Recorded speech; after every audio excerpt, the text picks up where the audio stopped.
सावधान.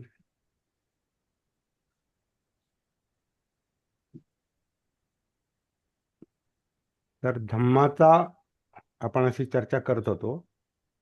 धम्माचा कंटाळा येऊ शकतो.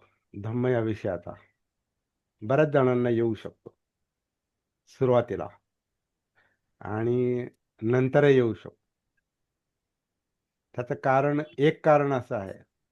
पहिलं कारण, धम्म हा दुःखमुक्तीचा विषय आहे, निब्बाणाचा विषय आहे, दुःखमुक्तीचा विषय आहे. पण दुःखमुक्तीचा विषय म्हणजे दुःखाशी सामना, दुःखाशी फेस टू फेस, समोरासमोर भिडावं लागतं. आणि दुःख ही अप्रिय गोष्ट आहे. दुःख ही माणसाला नकोशी वाटणारी गोष्ट आहे. आनंद पाहिजे, सुख पाहिजे, एन्जॉय पाहिजे, मनोरंजन पाहिजे, विनोद पाहिजे, पण यातना नको, दुःख नको. तर दुःख हे सत्य आहे, पण आपल्या मनाच्या विरुद्ध असणारी ती गोष्ट आहे. मनाला सुख पाहिजे आणि सत्य दुःख आहे. आणि हे जेव्हा लक्षात येतं आणि जेव्हा तोच तोच तोच तोच विषय पुढे यायला लागतो, कारण सत्य नेहमी पुढंच येत असतं. सत्य कधी दडपलं जात नाही. सत्य कधी तुम्ही त्याला इच्छा असूनही दुर्लक्षित करू शकत नाही, कारण ते सत्य आहे, वास्तव आहे. आपलं जीवन वास्तवाला धरून चाललेलं असतं. वास्तवाच्या विरोधात जीवन जाऊ शकत नाही. आणि दुःख हे सत्य आहे, वास्तव आहे. जन्म, जरा, व्याधी, मरण, प्रियांचा वियोग, अप्रियांचा संयोग, मनासारखं न होणं, हे जन्मापासून चालत चालत आत्तापर्यंत आलेलं काम आहे, आणि ते मरेपर्यंत राहील. दुःख ही कधी कधी समजून पण ती अप्रिय गोष्ट वाटते, कारण तो अप्रिय विषय परत परत हातात घ्यावा लागतो, कारण तो प्रॉब्लेम आहे. त्याच्यातून खरं म्हणजे सुटका पाहिजे माणसाला. दुःख मुक्ती पाहिजे म्हणजे माणसाला दुःखातून सुटका पाहिजे. मग त्याला म्हणतो आपण, सुख पाहिजे, शांती पाहिजे, शांत झोप आली पाहिजे, टेन्शन नको, प्रेशर नको, सगळं काही अलबेल पाहिजे, मनासारखं पाहिजे. आणि ते काही नेहमी होत नाही, तसं घडत नाही, कारण दुःख सत्य आहे. आणि याचा जेव्हा आपल्याला सामना करावा लागतो, दुःखाचा जेव्हा सामना करावा लागतो, तेव्हा ती सुरुवातीला आणि कधी कधी नंतर मध्ये पण कंटाळवाणी गोष्ट वाटते. ती तोपर्यंत कंटाळवाणी वाटते जोपर्यंत आपल्याला दुःखातून बाहेर पडण्याची, म्हणजे दुःखमुक्तीची प्रक्रिया पद्धतशीरपणे सुरू होत नाही. आणि दुःखमुक्तीचा आपल्याला थोडासा काय ना लाभ मिळत नाही, तोपर्यंत दुःख हे कंटाळवाणं वाटतं. अथ निबिंदती दुःखे. तर निबिंदती म्हणजे कंटाळा, कंटाळा असा पण त्याचा एक अर्थ आहे. जेव्हा दुःख दिसतं, सब्बे संखारा दुःखाती यदा पय्याय पश्यती, किंवा सब्बे संखारा अनिच्छाती यदा पय्याय पश्यती, म्हणजे हे पाहून झालं की जीवन म्हणजे संस्कार, संस्कारित अस्तित्व, जीवन हे दुःख आहे, हे समजायला लागलं. पय्याय पश्यती, प्रज्ञेने जो पाहतो, म्हणजे समजायला लागलं का दुःख कंटाळा यायला लागतो, त्याचा कंटाळा यायला लागतो, कारण ते कंटाळवाणच आहे. ते दुःख हे कंटाळवाणच आहे, यातना देणारच आहे. तर तिथं त्याचं मग ते नको नको वाटतं, कारण त्याचं भान येतं, ते कळतं. आणि जेवढं कळतं तेवढं नको नको वाटतं. आणि जेवढं जास्त असतं ते तेवढं नको नकोसं वाटतं. पण तिथूनच शुद्धीकरणाची प्रक्रिया आहे म्हणे, तिथूनच मुक्तीची प्रक्रिया सुरू होते. जेव्हा दुःख दिसतं, जाणवतं, म्हणजे त्याचं भान येतं, त्याची सती येते, ते कळायला लागतं, तिथूनच दुःखमुक्तीची सुरुवात होते. हे वास्तव आहे. ही बुद्धांना सापडलेली गोष्ट आहे. पण जोपर्यंत हे सुरू होत नाही, तोपर्यंत नुसतं दुःख दुःखच दिसतंय. नुसतं आपल्याला वाटतंय कारण होतं भलतंच. सल्लसुत्त सल्लसुत्तात परत ते एक गाथा आलेली आहे, एक चरण आलेलं आहे. आपल्याला एक वाटतं आणि ते होतं भलतंच. सल्लसुत्त, शल्य, सल आहे ती. सलत. आपल्याला वाटतं एक आणि घडतं भलतंच, काही घडतं. आणि ते जर अप्रिय असेल, दुःखदायक असेल, मग आपल्याला यातना होतात आणि त्या नकोशा असतात. म्हणून कंटाळा येतो. अरती किंवा निबिंदती, तर कंटाळा येतो त्याचा. तर कंटाळा आला की माणूस मग आळसात पडतो, आळसात जातो. जडत्व येतं, जडपणा वाटतो. नको नको वाटतं म्हणजे कसं, जडपणा जडपणा वाटतो. कशात एक वाक्य आलेलं आहे बुद्धाने त्यांच्या धम्मामध्ये, मला नेमकं आठवत नाही, का ते म्हणतात, हा, बुद्धांची महापरिनिर्वाणाची वेळ जवळ आलेली आहे आणि आनंद म्हणतो, माझं शरीर तुम्ही जाणार या कल्पनेनं माझं शरीर शिशासारखं जड झालेलं आहे, मला काही सुचत नाही. तर हे जेव्हा दुःख, का तोपर्यंत आनंद मुक्त झाला नव्हता. असं म्हणतात आनंद बुद्ध गेल्यानंतर मुक्त झाला. शक्यता आहे. आनंद जरी 25 वर्ष बुद्धांच्या सहवासात होते, तरी ते दुःखमुक्ती त्यांना मिळाली नाही. सेवा केली, 25 वर्ष सेवा केली, त्यांच्या सहवासात होते. सगळा धम्माचा बराचसा भाग, बुद्धांच्या शिकवणीचा बराचसा भाग त्यांचा पाठ पण होता. पाठ झालं होतं त्यांचं सगळं. आणि त्यांनीच सुत्तपिटक सांगितलं असं म्हणतात. पहिल्यांदा बुद्धांची शिकवण त्यांनी जी काही पहिल्या संगीतीमध्ये सांगितली, त्यातला मुख्य भाग हा आनंदाचा होता. पण एवढं ज्ञान असूनही आनंद दुःखमुक्त नव्हता.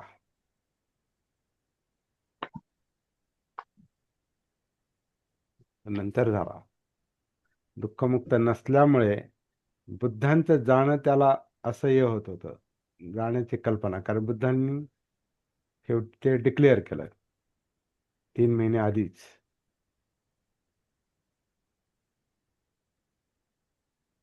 की तथागतांचं महापरिनिर्वाण होणार.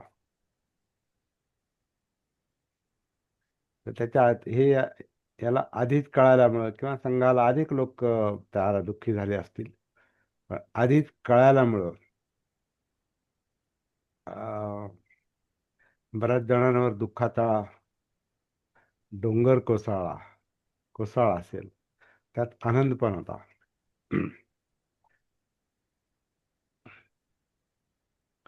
बाबासाहेब गेल्यानंतर जसे लोक गडबडा लोळत होते काही,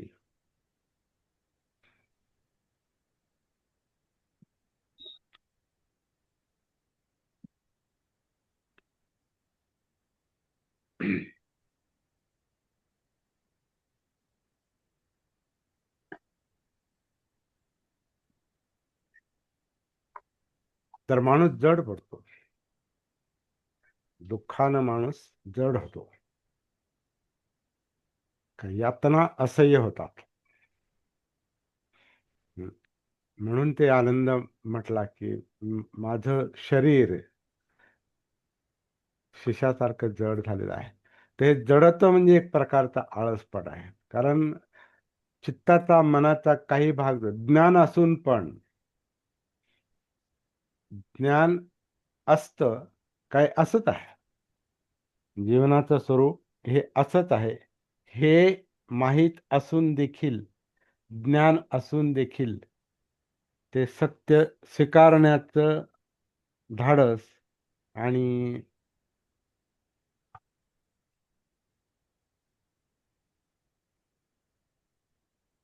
सत्य स्वीकारण्याचं धाडस आणि ते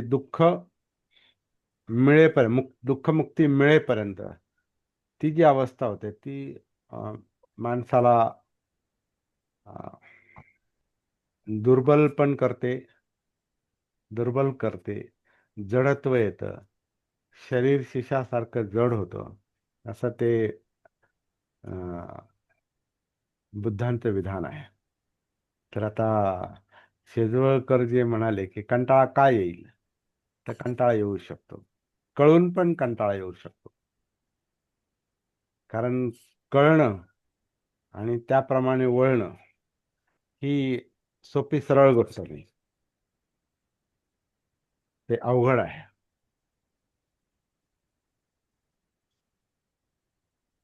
त्याला उशीर लागतो. तोपर्यंत हा जडपणा, हा आळस, हा कंटाळा, ते दुःख नको नकोसं वाटल्यामुळं तो कंटाळा येऊ शकतो. म्हणून धम्ममार्ग तेवढा सरळ नाही, सोपा नाही. तो कठीण आहे कळेपर्यंत, आणि अनुभव येईपर्यंत तो कठीण आहे.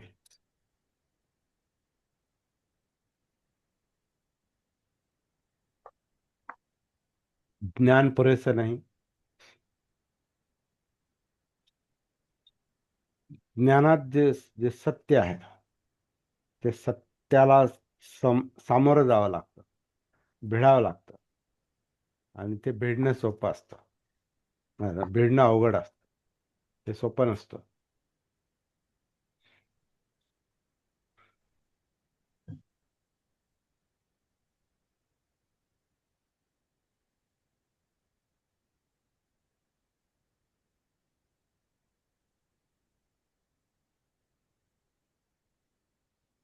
आणि मग बाकीची काही कारणं,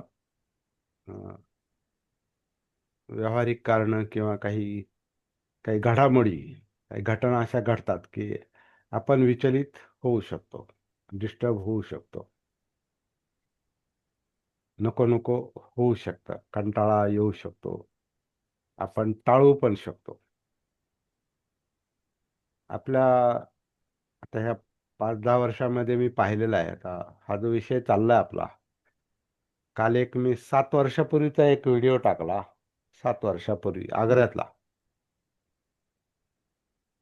त्याच्या आधीपासनं हे काम चाललंय आपलं, दिल्ली, आग्रा, इकडं तिकडं.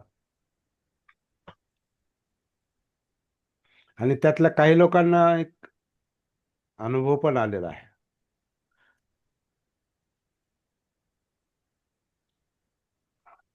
ते कधी कधी वाट पाहायचे ते. दर महिन्याला मी जायचो. दर महिन्याला जाऊन परत नगरमध्ये आल्यावर मी पुढच्या तारखेचं रिझर्वेशन करून घरी यायचो बराच वेळा. पुढच्या 1 महिन्यानंतरचा रिझर्वेशन आधी मी करून ठेवायचो, म्हणजे कन्फर्म तिकीट मिळावं म्हणून. आणि मग घरी यायचो. इतक्या ते मी काम त्याला मनावर घेतलं होतं, आणि लोक पण वाट पाहायचे. आणि कारण काय, काही लोकांना त्याचा अनुभव पण आला होता. परंतु मार प्रबळ असतो. अनुभव येऊन पण अजून एक माणसाच्या मनाचा फार मोठा भयंकर दुर्गुण आहे. त्याची सती जाते, त्याची स्मृती जाते, म्हणजे विसरतो तो. भान राहत नाही. महत्वाचं आहे, पण नाही, भान राहत नाही. नंतर कधीतरी भान येतं, अरे बापरे, अरे ते विसरलोच मी, इतकी महत्वाची गोष्ट.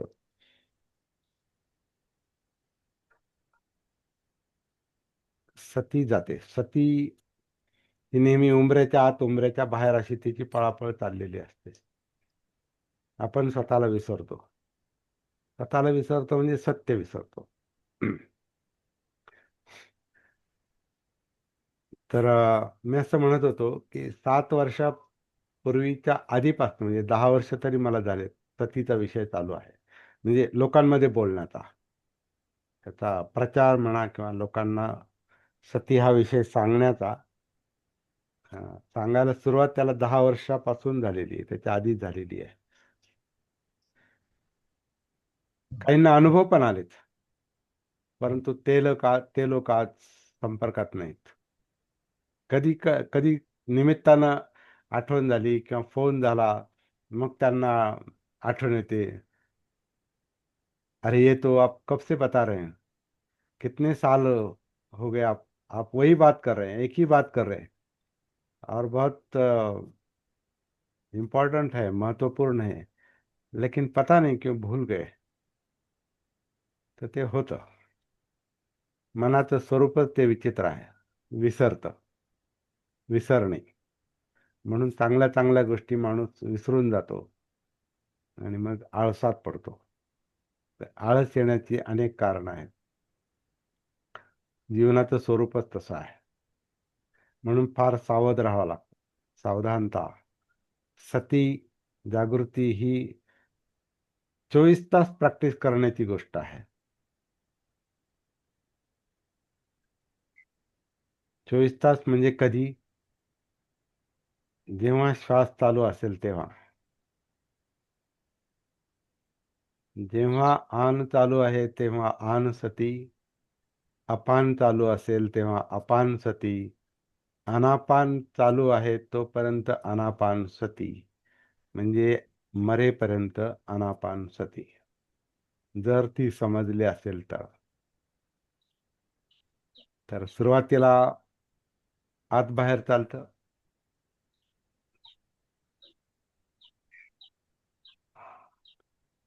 आन जणू काही आतली गोष्ट आहे, अपान जणू काही बाहेर पडणारी गोष्ट आहे, आणि माणूस उंबऱ्याच्या बाहेरच जास्त असतो, उंबऱ्याच्या आत लवकर येत नाही. म्हणून शरीर आतून आत श्वास घेत आहे, आतून बाहेर सोडित आहे, ते आतच पाहिलं पाहिजे. हे तुम्ही बाहेर आले का मग बाहेरचे होता, ध्यान बनतं ते. कुठे श्वासाला कुठे दुसरीकडे नाही बघायचं.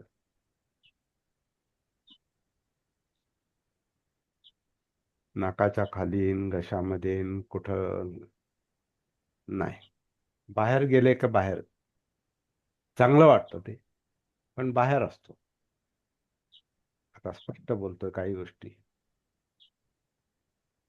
आन अपान आतमध्ये, पोटामध्ये चालू आहे. श्वासपटल, त्याला नावही श्वासपटलच आहे. छाती आणि पोट याची विभागणी करणारा जो श्वासपटल आहे, काल आपण जो पाहिलं, त्याची जी हालचाल चालू आहे, त्याच्यामुळं आनापान घडतं. त्याचं नियंत्रण भले आपल्या मेंदूमध्ये आहे, पण ते पोटामध्ये चालू आहे.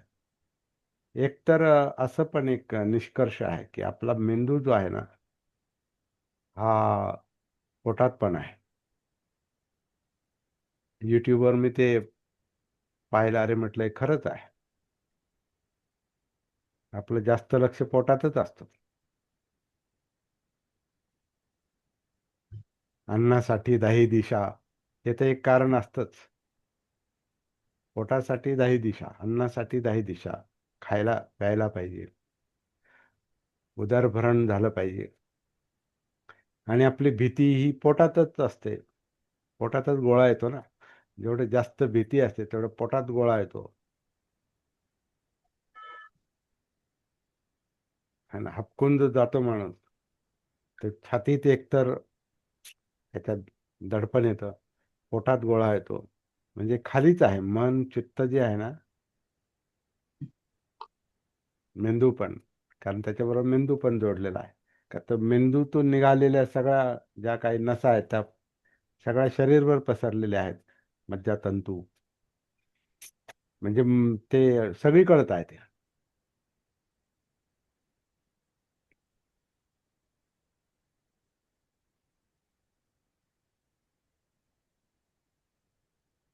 त्यामुळे सगळीकडेच सती पाहिजे. कारण ते जे ती जी मज्जा संस्था आहे मेंदूतून निघालेल्या ज्या जाणीवा आहेत, त्या जाणीवा ज्या आहेत त्या मेंदूशी संबंधित आहेत, मेंदू आणि मज्जा संस्था.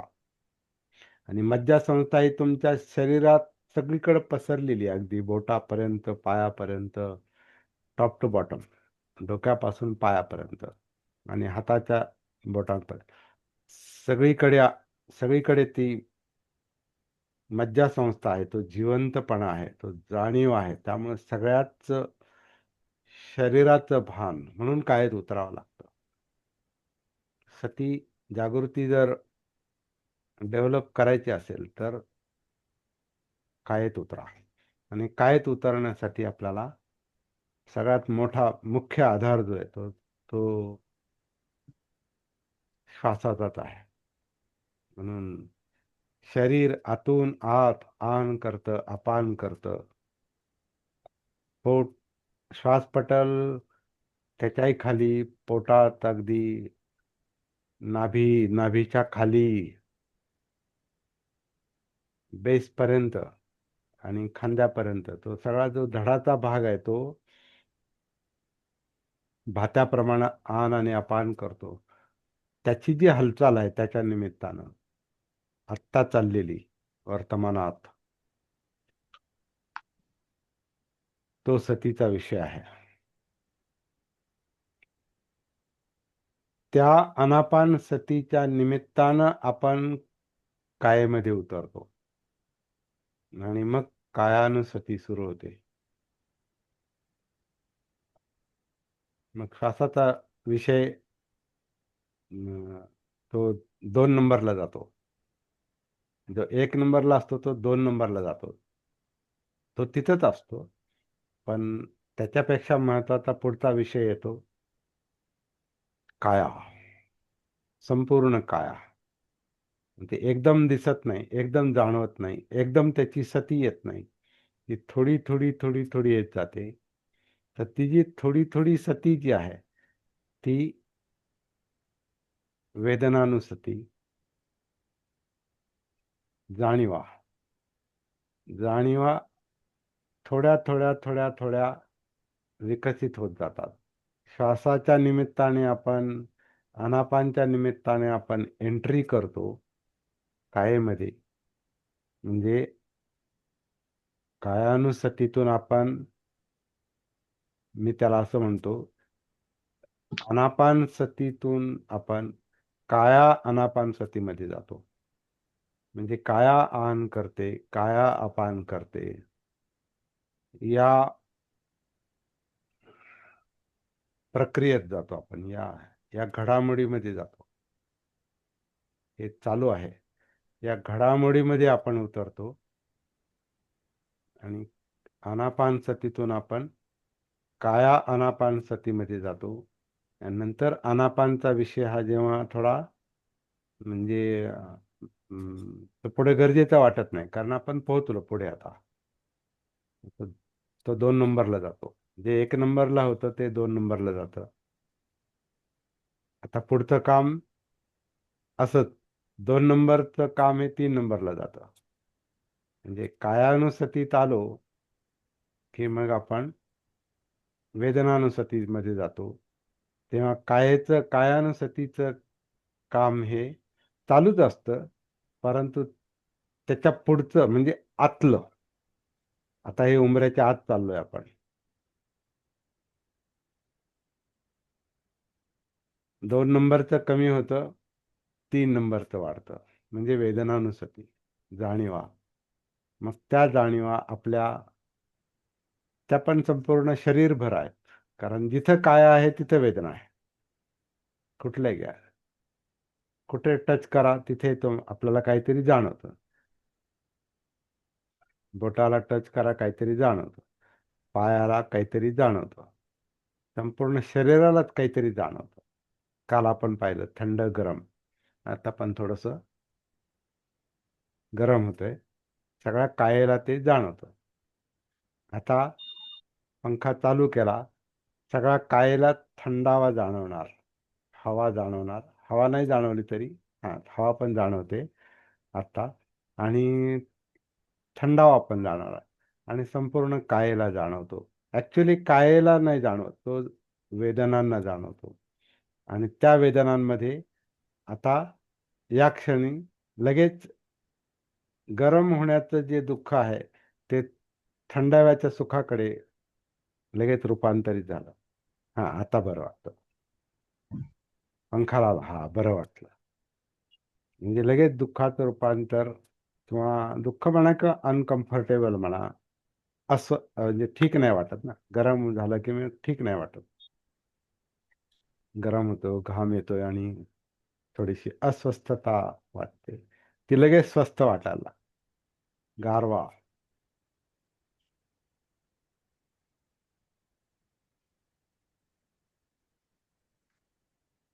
उन्हाळ्याच्या दिवसात गारवा सुखदायक असतो आणि थंडीच्या दिवसात तोच गारवा दुःखदायक असतो. म्हणजे तिथं पण जाणीवा बदलतात, म्हणजे वेदना बदलतात. ज्या सुख वेदना असतात त्याचं दुःख वेदनेत रूपांतर होतं. तर जेव्हा आपण या वेदनांच्या अभ्यासात शिरतो, उतरतो, पठ्ठाण करतो, सती पठ्ठाण, पुढे जाणं, पुढे पुढे जातो. आता हे पुढे पुढे जाणं म्हणजे 1 नंबर 2 नंबरला जाणं, 2 नंबर, एक नंबर हे 2 नंबरला येणं, 2 नंबर ते 3 नंबरला येणं, म्हणजे सती पठ्ठाण करते, पुढे जाते.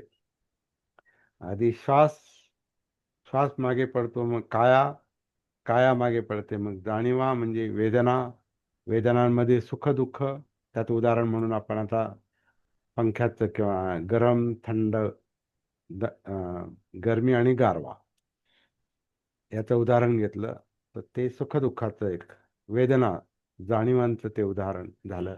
अशा अनेक, म्हणजे हे आपल्याला जो अभ्यास करायचा असतो तो वर्तमानातल्या जाणीवांचाच करायचा असतो. आत्ता काय घडतं, आत्ता काय घडतं.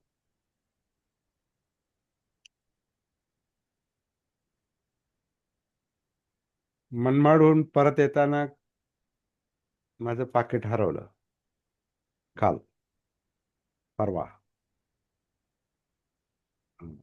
रात्री मी आलो आणि सकाळी आपलं सत्र संपल्यानंतर मला ते पाकिट, मला आवश्यकता होती, मी पाहायला गेलो तर पाकिट गायब. मग माझ्या लक्षात आलं की पाकिट ते, मनमाडमध्ये येवल्यात बसलो मी, कारण मनमाडहून फार गर्दी होती, ट्रॅफिक जाम होती. म्हणून म्हटलं वेळ वाचवण्यासाठी पुढे यावं, म्हणून मी पुढे आलो दुसऱ्या वाहनाने, म्हणजे ट्रकनंच. तर ते पुढे आलो, म्हटलं येवल्यावरून दुसरी गाडी मिळेल, कारण येवला पुणे, येवल्याहून निघणाऱ्या काही गाड्या मिळतात. पुढे आलो, कारण मागचा अनुभव होता, म्हणून म्हटलं वेळ घालवायला नको. संध्याकाळ पण झाली होती. मग मी येवल्यावरून बसलो आणि नगरला आलो. आणि दुसऱ्या दिवशी आपलं सत्र झाल्यानंतर मला पाकिटाची आठवण झाली, काही मला पाहिजे होतं. काही पैसे पाहिजे होते त्यातले, हां. तर ते पाकिटाची आठवण झाली, पाकिट गायब. आता गायब झाल्यावर मग चक्र सुरू झालं. काय काय होतं पाकिटात? 2 ATM कार्ड होते, आधार कार्ड होतं, पॅन कार्ड होतं, लायसन, ड्रायव्हिंग लायसन होतं, आणि एक 1300-1400 रुपये असतील, आणि घराच्या 1-2 चाव्या होत्या.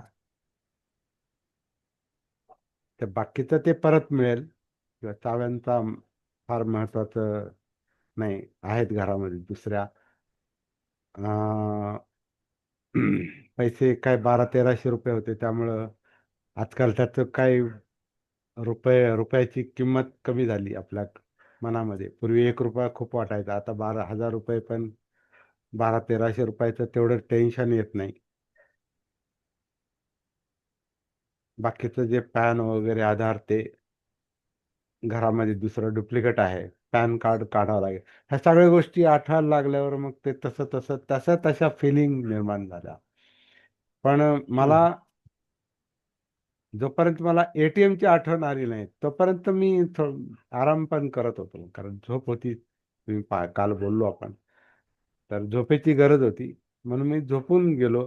पण ATM ची आठवण आल्याबरोबर माझी झोप उडाली. आता काय अकाउंटमध्ये फार पैसे नाहीत, पण ATM गेलं. हा, मग मग मग तिथून पुढं माझी हालचाल सुरू झाली. हम्म, आणि काल मी बराच वेळ त्याच्यातच होतो, कारण ते मग पोलीस पोलीस स्टेशनला जाणं, तेही ती तक्रार काल नोंदवून झाली नाही. बँकही बंद झाली संध्याकाळी, आणि मग आता परत जावं लागेल त्याला. त्या परिस्थितीमुळे ज्या घडामोडी घडतात, हे सगळं सांगण्याचं कारण हे आहे. या परिस्थितीमुळे ज्या घडामोडी घडतात, त्यानं आपल्या जाणीवा बदलतात, वेदना बदलतात, विचार बदलतात, चित्त बदलतं. त्याची आपल्याला सती असल्यावर त्याची तेवढी उलाढाल नाही चालत, म्हणजे त्याची काय उलथापालथ नाही चालत. तेवढी कंपनं तेवढी मोठी नसतात ती, पण असतात थोडी तरी ती असतात. त्याप्रमाणे शरीर कृती करतच, धावपळ करतं. तर जाणीवांचं काम असं चाललेलं असतंय. चित्ताचं काम, त्याच्यात जर थोडंसं प्रेशर आलं, कारण हे असं नको व्हायला, हे असं नको व्हायला. विचारांचं काम, काय झालं असेल, पाकिट, एक तर खात्री होती की ते मी खिशात मागच्या बाजूला ठेवण्याऐवजी माझ्या बॅगेच्या पुढच्या खिशामध्ये, कारण ती माझी बॅग मांडीवरच होती, म्हटलं त्याच्यात ठेवावं. मागे हात घालायला थोडंसं बसमध्ये अवघड होतं, म्हणून मी त्या पाकिटात, बॅगेच्या पुढच्या कप्प्यात मी ते पाकिट ठेवलं. कदाचित गर्दीमुळं किंवा आदळ आपटीमुळं बसच्या मागे बसलो होतो, तर ते पाकिट कदाचित खाली पडलं. तर हे विचार सुरू होते माझ्या. थोड्या वेळा असं वाटलं, मारलं तर नाही कोणी, जे असेल ते, म्हणजे काही विचार येतात. ते हरवलं हे, म्हटलं तर हरवलं, ठीक आहे. गहाळ पडलं म्हणा, किंवा कोणी मारलं म्हणा, मारणं इतकं असं काही त्याच्यात तसं काही परिस्थिती नव्हती, पण पडलं, ते पडल्याचीच 99% शक्यता जास्त आहे. तेही त्या बसच्या आदळआपटीमुळं म्हणा, किंवा थोडा बाजूचा माणूस थोडा म्हणजे जरा गावठी होता, आणि एका हातात ते, भूक लागली म्हणून ते येवल्यामध्ये तो भेळभत्ता घेतला, तो एका हातात होता. तो माणूस ते तशाच्या तिकीट पण काढलं मी येवल्यावरून. हे सगळ्या घडामोडी त्या तिकीट तिकीट काढतानाच घडलेल्या आहेत. सगळं तिकीट काढलं, आणि हम्म. तिकीट, पैसे परत दिलेले पैसे मी खिशात ठेवले, पाकिट समोर ठेवलं, हातामध्ये भेळ, बाजूचं हे, गाडीची आदळआपट, आणि त्याच्यात ते गडबडीत ते पाकिट खाली पडलं असणार. हे सगळं डोक्यामध्ये विचार चालू होते. म्हटलं झालं ते झालं. आणि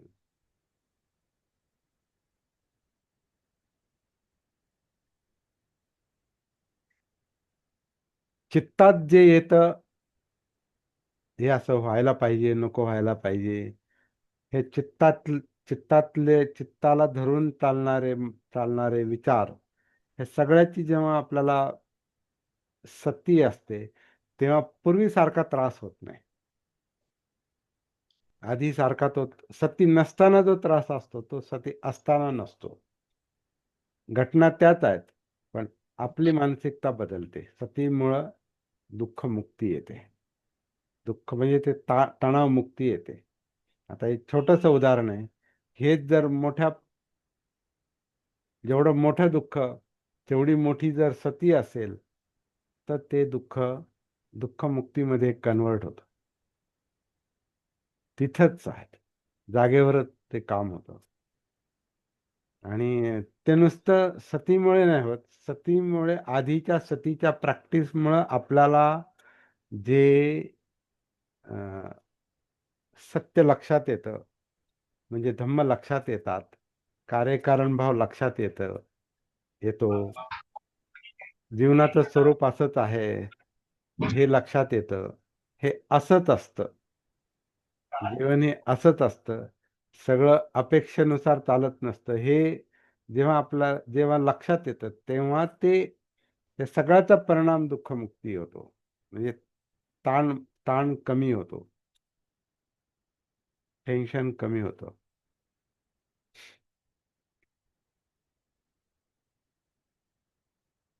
बोलता बोलता आपण चर्चा करता करता आपण आजच्या गाथेच्या विषयापर्यंत येऊन पोहोचलो.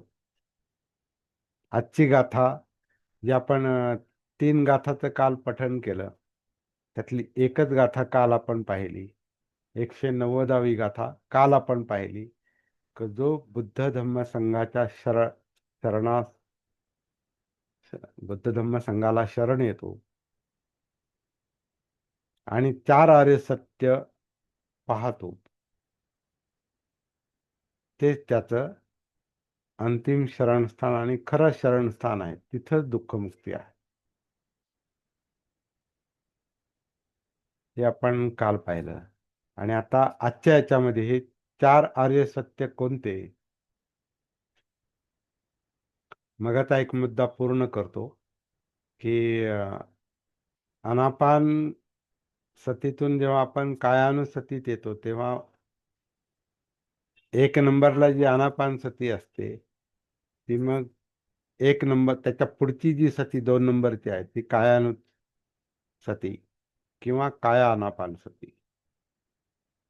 3 नंबरला आपण मग ह्याच्यात येतो, वेदनांमध्ये, जाणीवांमध्ये, मग चित्तामध्ये, मग विचार प्रक्रियेमध्ये, असं करून संपूर्ण अस्तित्व हे सतीच्या पातळीखाली येतं, सतीच्या प्रकाशात येतं.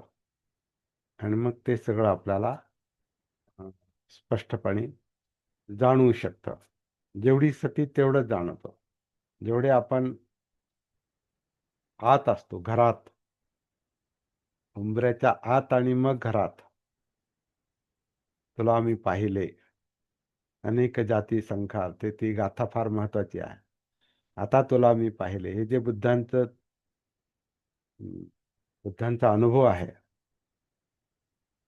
तृष्णेशी ते बोलतात. ते दुःख देणाऱ्या तृष्णेशी किंवा माराशी ते बोलतात. आता तुला मी पाहिलं, ते पाहण्याचं काम होतं घरात घुसल्यावर, घरात गेल्यावर. म्हणजे आपल्यात जे सगळ्यात जवळच आहे त्याच्यात आपण उशिरा जातो आणि जे लांबचं आहे त्याच्यात आयुष्य जाते. कधी कधी घरात येतही नाही, म्हणजे बेघरच असतो आपण. कधी कधी आपण बेघरच असतो, म्हणजे गृहत्याग केलेला असतो जणू काय. खरं म्हणजे घरात यायला पाहिजे, गृहत्याग नाही झाला पाहिजे. आणि बुद्धांनी पण गृहत्याग नाही केला असं माझं मत आहे. बुद्धाने राज्यत्याग केला. सगळ्या घटना ज्या आहेत त्या एकमेकांशी कनेक्टेड आहेत. आपलं जीवन पहा, नाही तर बुद्धाचं पहा, नाही तर बाबासाहेबांचं पहा, किंवा आपण सगळ्यांचं एकमेकांचं पहा. कितीतरी गोष्टींचं साम्य आहे, एकसारखंच आहे ते, फक्त स्वरूप वेगळं आहे, कारण संस्कार वेगळे आहेत. तर एकातून दोन, दोनातून तीन, तीनातून चार, असं 4 सती पठ्ठाण. आता परत इथे 4 आर्य सत्य पण आहे, हे पण पठ्ठाणच आहे. परत. कारण दुःख दुःखातून कारण, कारणातून निवारण, निवारणातून तो मार्ग, हा क्रमशः लक्षात येत जातो. ती सुद्धा जागृतीच आहे, सतीच आहे, भान आहे, वास्तव लक्षात येतं. दुःखं दुःख समुत्पादन, विचार आर्य सत्य. दुःखं दुःख समुत्पादन, दुःखस्य च अतिक्रमण. अतिक्रमण म्हणजे अतिक्रमण. दुःखावर अतिक्रमण करतो. दुःखावर अतिक्रमण होतं. इतर वेळेला दुःख आपल्यावर अतिक्रमण करतं. जेव्हा सती नसते, भान नसते, सत्य कळत नाही, तेव्हा दुःख आपल्यावर अतिक्रमण करतं. जेव्हा सत्य कळतं, सत्य दिसतं, सत्य कळतं, दुःख समुदय कळतो, तिथून मग दुःख मुक्ती, दुःखावर अतिक्रमण होण्याचा तो अं, तो जो अनुभव आहे, तो सतीमुळे, जागृतीमुळे येतं. कारण ते कळतं आपल्यामध्ये दुःख समुदय कसा घडतो, विचलन कसं घडतं. पाकिट हरवलं, लक्षात आलं त्याच्यात काय काय होतं, ते जसजसं लक्षात येत गेलं, तसतशा चित्तावस्था, मनोवस्था, विचारावस्था बदलल्या, तस तसं ते समुदय. समुदय म्हणजे ज्याच्या बरोबर दुःखाचा आणि विचलनाचा उदय होतो, निर्माण होतं, दुःख समुदय. आता याच्यात आपण अनेक घटना घेऊ शकतो. हे छोटं उदाहरण आहे, ताजं आहे म्हणून सांगतो. किंवा पंख्याचं गरमगार ताजं आत्ताचं वर्तमानातलं उदाहरण आहे म्हणून सांगतो. परंतु असं दुःखाचा उदय होणाऱ्या ज्या घटना आहेत, त्या आपल्या जीवनात भयंकर घटना पण असू शकतात. आणि त्याला तो अनुभव आहे. प्रत्येकाला दुःखाचा, आणि कशामुळं कधी दुःख झालं, आजाराचं दुःख असेल, कुणी गेल्याचं दुःख असेल, काही हरवल्याचं दुःख असेल, नुकसान असेल, अपेक्षेप्रमाणे गोष्टी घडल्या नाहीत ते असतील. हजार कारण आहेत त्याला. दुःखाला हजार कारण आहे. या काही कारण नसलं तरी बोर होतं. काही कारण नसलं तरी करमत नाही. आळस आला, एकटं वाटतं. आता कारण विनाकारण काहीच नसतं. त्याची कारण आपल्या भूतकाळामध्ये असतात. परंतु असं वाटतं का काही कारणाने एकाएकी का असं बोर होतंय मला, आणि एकाएकी का कंटाळा येतो, का असं वाटतं, तर ते वाटतं.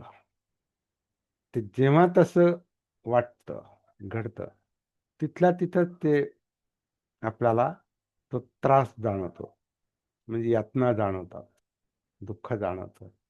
तर जिथं त्याचा उदय होतो, जिथं ते निर्माण होतं, तिथं जर सती असेल तर ते तेवढा त्याचा परिणाम होत नाही. आणि चांगली सती असेल, आधीपासूनच आपण त्याचा जर सराव करत असू, प्रॅक्टिस करत असू, तर मग उदय होण्या दुःखाचा, दुःख समुदय, दुःखाचा उदय होण्याचं कारण घडल्याबरोबर सती असेल तर तिथल्या तिथं त्याचा अतिक्रमण पण होतं. दुःखस्य अतिक्रमण, दुःखावर लगेच अतिक्रमण होतं, लगेच ते होतं. आणि नंतर नंतर एक अवस्था अशी येते की ते बंदच होतं, तो मार्गच बंद होतो. ती दुःखमुक्ती, ते निब्बाण आहे.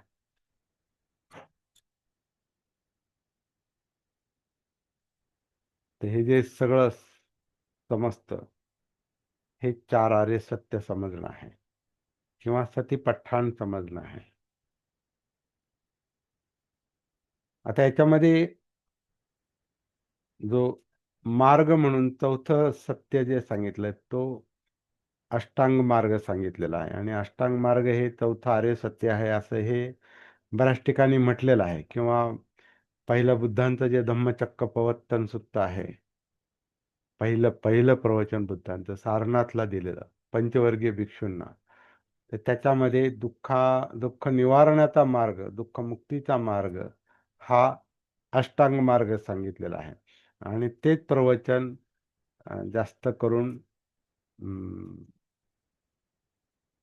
म्हणजे ते असं प्रसिद्ध झालेलं आहे की अष्टांग मार्ग, अष्टांग मार्गातलं चौथं जे सत्य आहे, चार आर्य सत्यातलं चौथं जे सत्य आहे ते हा अष्टांग मार्ग आहे. म्हणजे सम्यक दृष्टी, सम्यक संकल्प, सम्यक वाचा, सम्यक कर्मांत, सम्यक आजीविका, सम्यक व्यायाम, सम्मा सती आणि सम्मा समाधी, हे जे आठ मार्ग, 8 अंगांनी बनलेला हा जो अष्टांगिक मार्ग आहे, हा दुःखमुक्तीचा मार्ग आहे असं मानलं जातं. मला असं वाटतं तेवढंच नाही. ते पहिल्यांदा सांगितलं म्हणून तो मार्ग प्रसिद्ध झाला असेल, परंतु तो अष्टांग मार्ग सांगितला कोणाला? तो पंचवर्गीय भिक्षूंना सांगितलेला, जे आधीच सिद्धार्थ गौतमाबरोबर तपश्चर्या करत होते. आणि ते स्वतःच शोधत होते. त्यांची समज खूप पुढे गेलेली होती. आणि ते बुद्धांना, सिद्धार्थ गौतम जेव्हा बुद्ध झाले तेव्हा पहिल्यांदा त्यांची जी आठवण बुद्धांना आली, का ती आठवण त्यांना तिसऱ्या क्रमांकावर आली असं म्हणतात. पहिल्यांदा त्यांना उद्दकरामपुत्राची आठवण आली, तर ते गेले होते. नंतर आलार कलामाची आठवण आली, किंवा पुढे मागे काय असेल ते, ते दोघेही गेले होते. उद्दक रामपुत्र, आलार कलाम, किंवा आधी आलार कलाम मग उद्दक रामपुत्र, ते दोघेही गेले होते. तिसरी आठवण त्यांना जी येते ती पंचवर्गीयांची येते, भिक्षूंची. ते 5 भिक्षू यांच्याबरोबर तपस्वी होते. आणि बुद्धांना हे माहीत होतं. बुद्ध झाल्यानंतर हे त्यांना कळालं की मला जो काही अनुभव आला आहे दुःखमुक्तीचा, निब्बाणाचा, बुद्धत्वाचा, तो त्यांना कळेल. म्हणून त्यांची आठवण आल्यावर ते त्यांना सांगायला जातात. तर मुद्दा असा आहे की ते आधीच प्रगत अवस्थेत होते, कारण शोधत होते. त्यांना सापडलं नव्हतं, पण ते शोधत होते. म्हणजे शोधत असतात त्यांना सत्य पटकन कळतं. ज्यांना शोधायला सुरुवात करायची त्यांना तेवढा उशीर होतो. यांना हे शोधत होते, म्हणजे काय म्हणतात, भुकेला माणूस वाट पाहतोय अन्नाची, आणि त्यांना जर अन्न मिळालं तर तो बस तेवढंच पाहिजे होतं आणि ते मिळालं. तसे हे आधीच भुकेले होते, आधीच हे शोधात होते, पंचवर्गीय भिक्षू. बुद्धांनी त्यांना सांगितल्यावर त्यांना अष्टांग मार्गाची शिकवण सांगितली, म्हणजे 4 आर्य सत्यांची. तर ते 4 आर्य सत्य समजण्या इतकी पात्रता, क्षमता त्यांच्यामध्ये होती, कारण ते आधीच थोडे प्रगत अवस्थेत होते, कारण शोध घेत होते. आणि तेही सिद्धार्थ गौतम बुद्धांबरोबर. तेव्हा ते बुद्ध नव्हते झाले. सिद्धार्थ गौतमांचे ते जणू काही शिष्य होते तेव्हा, कारण यांची तपश्चर्या फार उच्च कोटीची होती, कठोर तपश्चर्या होती. आणि यांच्या तपश्चर्येने ते प्रभावित होते पंचवर्गीय भिक्षू. यांनी ध्यान साधना आणि तपश्चर्या सोडून दिल्यावर ते यांचे शत्रू बनले जणू काय, मनानं. मनानं किंवा कर्मकांडामुळे, शीलव्रत परामर्शमुळे ते त्यांचे शत्रू बनले. जेव्हा यांना त्यांची आठवण आली, बुद्धांना त्यांची आठवण आली पंचवर्गीयांची, तेव्हा त्यांनी लांबूनच पाहिलं तर म्हणे, नाही, याला हा भ्रष्ट झालेला आहे, पथभ्रष्ट झालेला आहे, याने तपस्या सोडलेली आहे, आता हा आईश करतो, हा घसरला, याचं स्वागत करायचं नाही, याला काही पाणी नका विचारून, बसायला नका टाकू आणि काहीच नका करू. आला तर येईल, बसायचं तर बसेल, पण त्यांनी त्याच्याकडे दुर्लक्ष करण्याचा प्रयत्न केला. प्रयत्न केला. हा. पण आता बुद्ध झालेला माणूस शत्रू पण दुर्लक्ष नाही करू शकत त्यांच्याकडे. असं घडलेलं आहे. जो पहिलाच उपक जो होता आधी भेटलेला बुद्ध झाल्याबरोबर, तो पण दुर्लक्ष नाही करू शकला त्यांच्याकडे. तो तर विरोधकच होता, तो दुसऱ्याच पंथाचा होता. नग्न साधू उपक. तो पहिल्यांदा भेटला तेव्हा तो, हा असल असल भिक्षू, कोणीतरी कोणत्या तरी पंथाचा असेल. जेव्हा जेव्हा त्यांची चाल, त्यांचं बोलणं, त्यांचं पाहणं हे जेव्हा त्यांनी पाहिलं, तेव्हा त्याला विचारल्याशिवाय राहवलंच नाही, कोण आहे तुम्ही. तसं आता पंचवर्गीय भिक्षूने जेव्हा नजरानजर झाली असेल, तर त्यांनी आधी जे ठरवलं होतं की याला पाणी नाही विचारायचं आणि बसायला नाही द्यायचं, तर लगेच एकानं पाणी आणलं, त्यांच्या पायावर ओतलं. पाय धुळीने माखले असतील, पाणी प्यायला दिलं, बसायला टाकलं. अप्रिय माणसाचा सत्कार केला असं एक कुठेतरी उल्लेख आहे. अप्रिय. भगवान बुद्धाने त्याचा धम्मामध्ये उल्लेख आहे. उल्लेख आहे. नको असलेल्या अप्रिय माणसाचा विशेष सत्कार. विशेष सत्कार. तर तो घडून आला. मुद्दा आपला असा होता की कारण ही घटना आपण बऱ्याच वेळाला चर्चा केलेली आहे. ती परत होईलच कोणत्या तरी निमित्तानं. त्या पंचवर्गीयांना बुद्धांनी अष्टांग मार्ग सांगितलेला आहे. 4 आर्य सत्य आणि अष्टांग मार्ग, जे आधीच प्रगत अवस्थेत होते. पण जसं आपण काल पाहिलं, किसा गौतमीला अष्टांग मार्ग सांगणार का? नाही, शक्यच नाही. अ- अंगुलीमालाला सांगणार का? नाही. पटाचाराला सांगणार का? नाही. कितीतरी प्रगत शोधत असलेले काही ब्राह्मण मंडळी सुद्धा बुद्धांना येऊन चर्चा करतात बुद्धांशी. त्यांना पण त्यांनी अष्टांग मार्ग नाही सांगितला. त्यांना त्यांचे प्रश्न काय होते त्यानुसार त्यांनी धम्मचर्चा केलेली आहे. बुद्ध एखाद्याची क्षमता पाहून सांगत असणार, काउन्सिलिंग करत असणार एक प्रकारे. काउन्सिलिंग म्हणजे कोणाचा प्रॉब्लेम काय आहे, समस्या काय, त्यानुसार त्याचं निवारण्याचा मार्ग, त्यानुसार तो उपचार. जसा एखाद्या आजारी माणूस असतो, आजारावरचा उपचार जो असतो तो डॉक्टर त्याच्या काय म्हणतात क्षमतेनुसार देतो.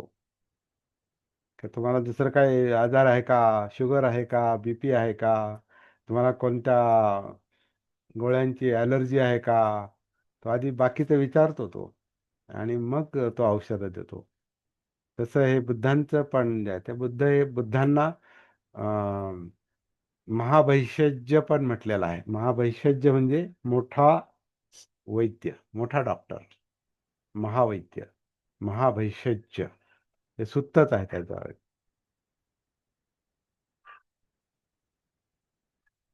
तर त्यांच्याकडे जसा पेशंट येत असेल तसंच ते उपचार करत असतील बुद्ध सुद्धा.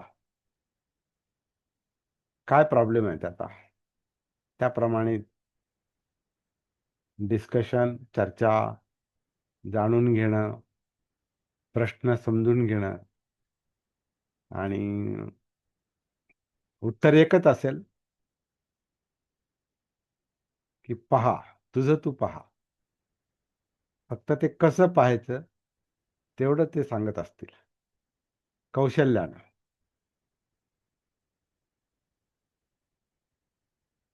आणि त्या माणसाची सुटका व्हायची. म्हणजे आता कधी कधी प्रश्न पडतो, अंगुलीमाल जो मारायला आलाय, खून करणार त्यांचा, त्यानं काय व्रत घेतलं होतं, त्याची तलवार गळून पडते म्हणजे काय? काय पाहिलं असेल बुद्धांनी त्याच्यात?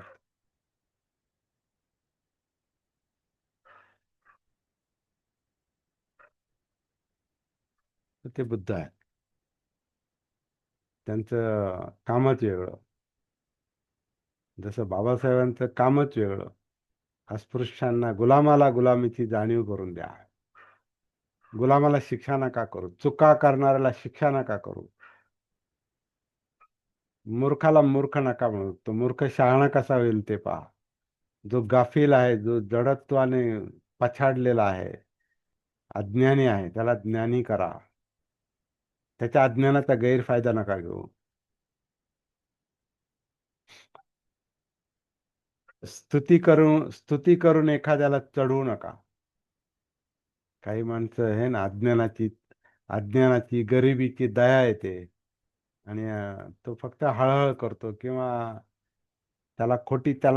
खोटा दिलासा देतो. मिळेल कधीतरी, ह्या जन्मात नाही तर पुढच्या जन्मात तुला मिळेल. बुद्धांसारखे, बाबासाहेबांसारखे लोक असा सल्ला नाही देत. ते त्याला त्याची जाणीव करून देतात, का तू काय आहेस आणि तू कसा आहेस आणि तू तसा का आहेस. त्याला तूच कारण कसं आहेस. बहुतांश कारण तूच आहेस. परिस्थिती नंतरची गोष्ट आहे, किंवा परिस्थिती असेलही तशी, पण तू ती स्वीकारलेली आहे. तुझं तुझ्याकडे लक्ष नाही, तुला तुझं स्वतःचं भान नाही, तू जागृत नाहीस, सतीमध्ये नाहीस. आता ही बुद्धांची भाषा सतीची. तर अंगुलीमालाला असंच काही जे सांगितलं असेल, बोलले असतील, त्याने तलवार त्याची गळून पडली. किसा गौतमी, ह्या घटना, ही दोन नाव मला पुन्हा पुन्हा का आठवतात. ते स्पेशल घटना आहेत, या विशेष घटना आहेत. मारून टाकायला आलेला अंगुलीमाल आणि ऐकण्याच्याच मनस्थितीत नसलेली किसा गौतमी. म्हणजे पूर्ण ती अशी, एकुलता एक मूल गेल्यानं गर्भगळी झालेली, काही सुचत नाही, ऐकायच्या मनस्थितीत नाही, रडून रडून काय म्हणतात, गर्भगळीत झालेली, म्हणजे एकदम वेडी झाली अक्षरशः. तिला धम्म सांगितलं आणि त्याच्यातून बाहेर काढलं दुःखातून.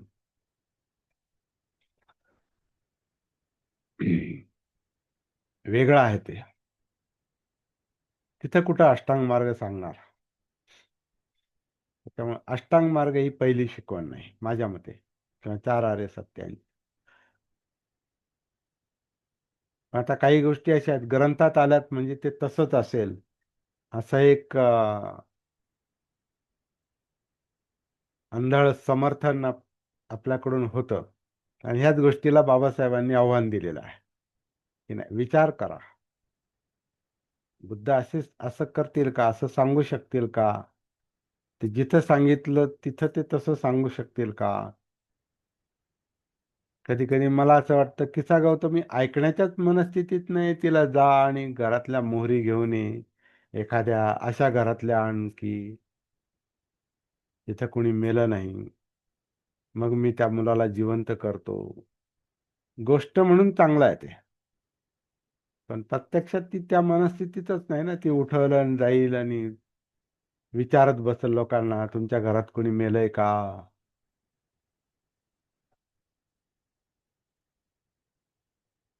म्हणजे विश्वास बसत नाही. आणि बुद्ध हे डायरेक्ट उपचार करायचे, डायरेक्ट डायरेक्ट बोलायचे, डायरेक्ट तिथल्या तिथंच काम व्हायचं, जागेवर, ऑन दी स्पॉट. त्यांनी तिला पाठवलं आणि मग तिला मोहरी नाही मिळाली. अशी मोहरी नाही मिळाली का, म्हणजे ज्या घरात कोणी मेलेलं नाही, अशी मोहरी तिला मिळालीच नाही. आणि मग तिला कळालं. अशा अवस्थेत ती होती का, नाही.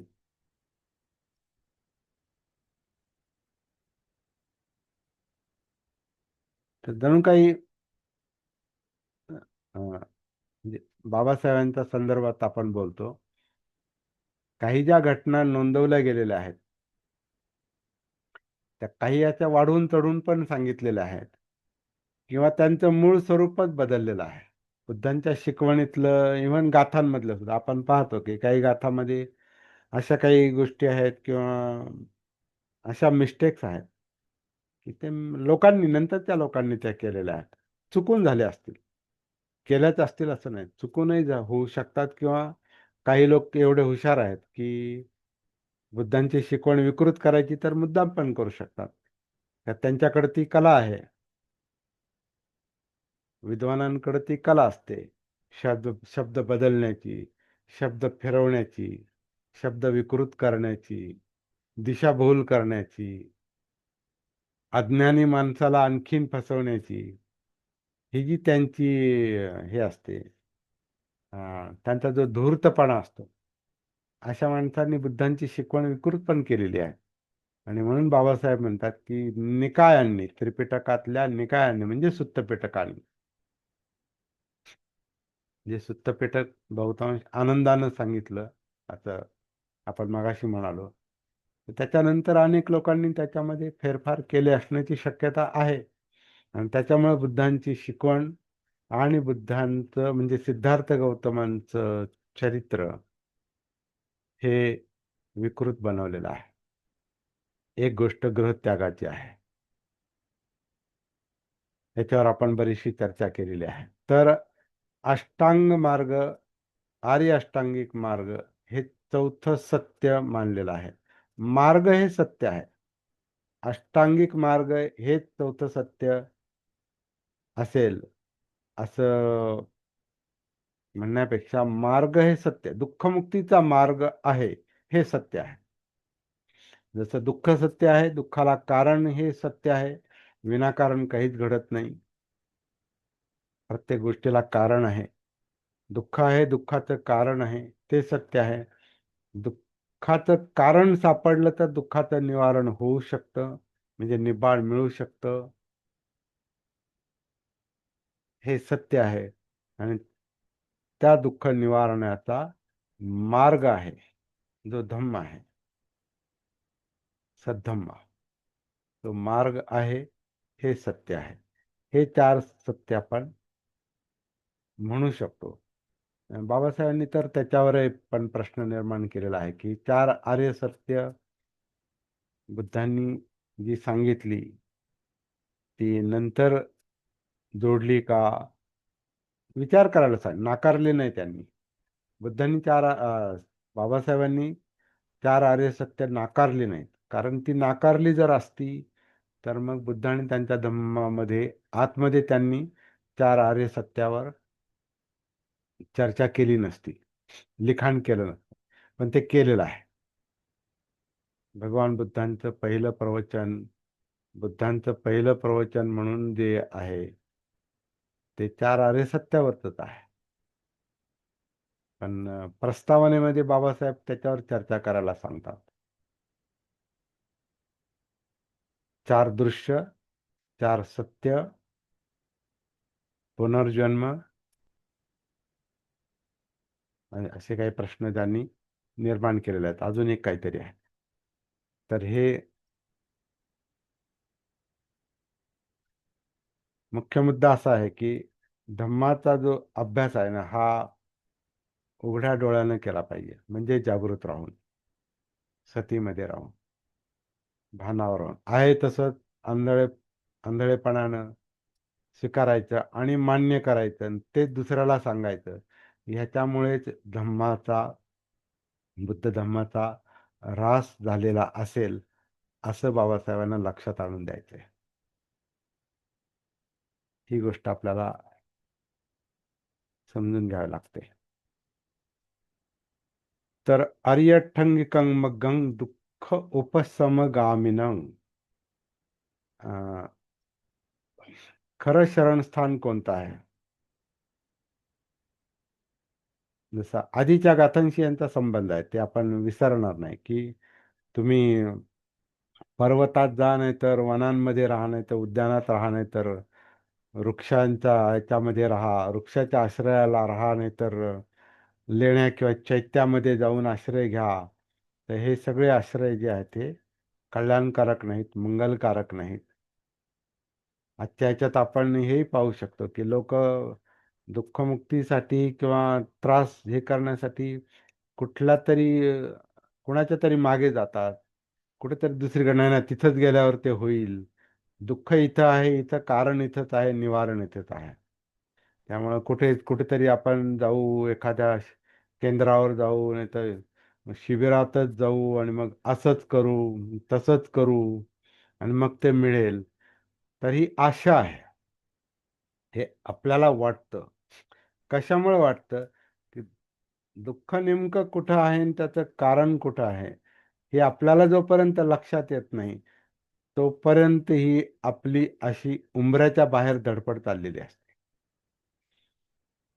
आणि म्हणून आपण भरकटतो. म्हणून सत्य हे स्वतःच लक्षात घ्यावं लागतं. वास्तव स्वतःच लक्षात घ्यावं लागतं. त्याच्यासाठी स्वतःचं भान पाहिजे, सती पाहिजे, जागृती पाहिजे. म्हणून आपण या विषयाला जास्त महत्त्व देतो. तर हे पण आहे, बाहेर आश्रयस्थान नाही. दुःख निवारणाचा मार्ग बाहेर नाही. त्यामुळे बाहेरच्या आश्रयाला गेलं का मग बाहेरचं झालं. तुम्ही उंबऱ्याच्या बाहेर आहात, उंबऱ्याच्या आत आलं पाहिजे.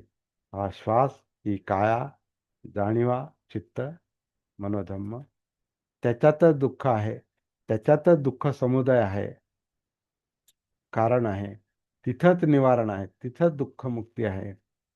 ये ही पस्तिको, इथंच या आणि इथंच पहा. तो मार्ग पण इथंच आहे. मग तो चार सती पठ्ठाण असेल, केवळ अष्टांग मार्ग नाही, चार सती पठ्ठाण असेल किंवा सप्तबोध्यांग असेल किंवा आणखीन जे अगदी या तीन गाथा ज्या आहेत, त्या सब्बे संखारा अनिच्छाती, सब्बे संखारा दुःखाती, सब्बे धम्मा अनात्ताती, जीवनाच्या तीन गाथा, त्याला मी जीवनाच्या तीन गाथा म्हणतो. तर या तीन गाथांचं पण पद्धतशीर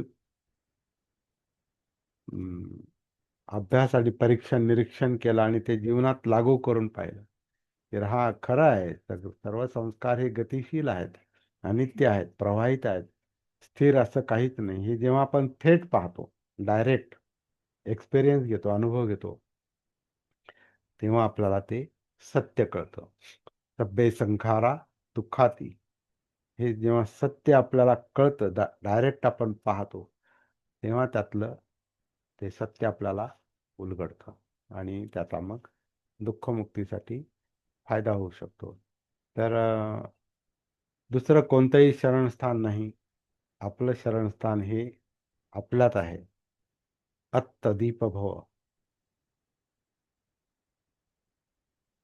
इथंच आलं पाहिजे आणि इथंच पाहिलं पाहिजे, असा या गाथेचा अर्थ निघतो. उद्या आपण पुढची गाथा पाहूया. याच्याशी संबंधित आहे ती. हा. अंगुलीमाल आणि किस्सा गौतमी काय म्हटले? बोला.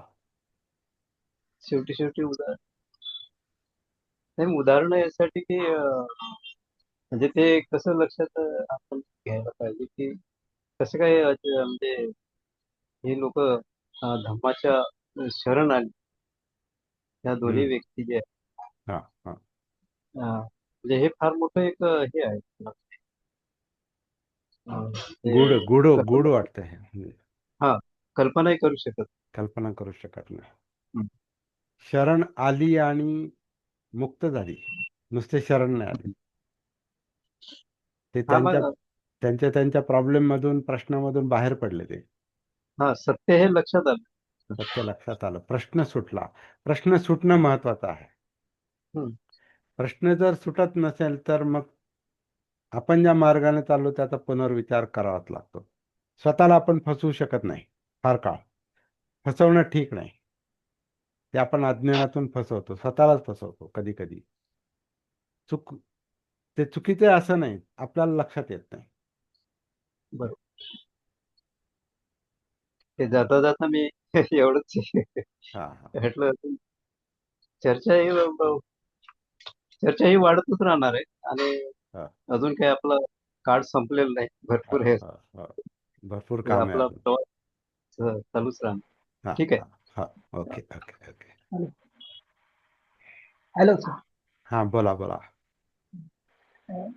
अनेक ते अनात्मक दुःख हा. हे समजलं म्हणजे हे हे घडणारच आहे, हे असंच आहे हे समजलंय. पण ते सहन करायसाठी काय करायचं? सती साधणं, त्याचं भान ठेवा. त्याचा सती केलं, भान ठेवल्यानं, जागृत झाल्यानं काय होतं, त्याचं स्वरूप, त्याचं मूळ लक्षात येतं. पहिली गोष्ट, आपण त्याचं भान ठेवतो म्हणजे त्याला टाळत नाही आपण. एरवी आपण टाळतो. दुःख ही गोष्ट स्वीकारण्याची नसते आपल्यासाठी, टाळण्याची असते, विसरण्याची असते. नको म्हणतो ते. म्हणजे काटा पायात रुतलाय आणि काटा मला काढायचा नाही. किंवा बुद्धांनी त्याला म्हटलं की बाण शरीरात गेला आणि ते बाण काढायचा ना, ते विसरतो आणि कुणी बाण मारला आणि कोणामुळे झाला हा विचार करत बसतो. तसं यातना जर आतमध्ये आहेत, आपल्यामध्ये आहेत, तर काय आहे त्या नेमका, त्याचं काय स्वरूप आहे, कशामुळे आहे ते, तर हे त्याच्याविषयी जागृत झालं की मग ती गोष्ट कळते. आणि मग आपले स्वतःचे वैयक्तिक प्रश्न काय आहेत, त्या प्रश्नाला धरून आपण ते विचार करतो, करावा लागतो. दुसऱ्याचे प्रश्न आपले नसतात ना. म्हणून ज्याचे त्याचे प्रश्न काय आहे ते ज्याने त्यानं लक्षात घ्यावं लागतं. आणि फार तर आपण त्याच्यावर एखाद्याशी चर्चा करू शकतो, जाणकार माणसाशी. जसं आता बुद्धाकडे लोक आले तर त्यांचे प्रश्न घेऊन आले. जसं एखाद्या डॉक्टरकडे पेशंट येतो, त्याचा आजार घेऊन येतोय तो, तसं बुद्धांना लोक भेटायचे तर प्रश्न घेऊन यायचे, पण प्रश्न सोडून जायचे जागेवर. परत काही काही प्रश्न असे जागेवर सुटलेत, ऑन दी स्पॉट. जागेवर बुद्ध झालेत काही लोक, बाह्य सारखे लोक. किंवा किसा गौतमीला की आपण प्रश्न निर्माण करतो नेहमी, किसा गौतमीने किती वेळ, तासात ती डेड बॉडी सोडून दिली असेल? 1 तास, 2 तास, 3 तास, 4 तास सोडून दिली, स्वतःच तिने जंगलात टाकून दिली. कळालं, मृत्यूचं सत्य कळालं, हे असंच आहे. मी किती म्हणजे नाही थोडक्यात म्हटलं. हा. थोडक्यात आपण डॉक्टरकडे जातो, हा. इंजेक्शन घ्यावं लागतं नंतर. पण हा. सुरुवातीला ते सुईची भीती वाटते, भीती पण ती वाटते. मनाची घ्यावंच लागते. अशी हा. तयारी केल्यानंतर ती तीव्रता कमी होते हा. दुःखाची, हो. असंच. हो. स्वीकारलं आपण, इंजेक्शन स्वीकारलं, मग इंजेक्शन जड जात नाही. बरोबर. आणि जो इंजेक्शन स्वीकारत नाही, नको म्हणतो, टोचल म्हणतो, तर त्याला ते घ्यायला आणखीन त्रास होतो. आज छोटीस, कधी कधी आपल्याला झालेली जखम मोठी असते आणि ती इंजेक्शनची छोटीशी असते, पण ती आपल्याला सहन सहन करावी लागते. ते टोचलं तर त्रास होणारच आहे, होणारच आहे, तो स्वीकारावा लागतो. मग ते इंजेक्शन जड जात नाही. टोचणार तर आहेच आहे, थोड्या यातना वेदना होणारच आहे.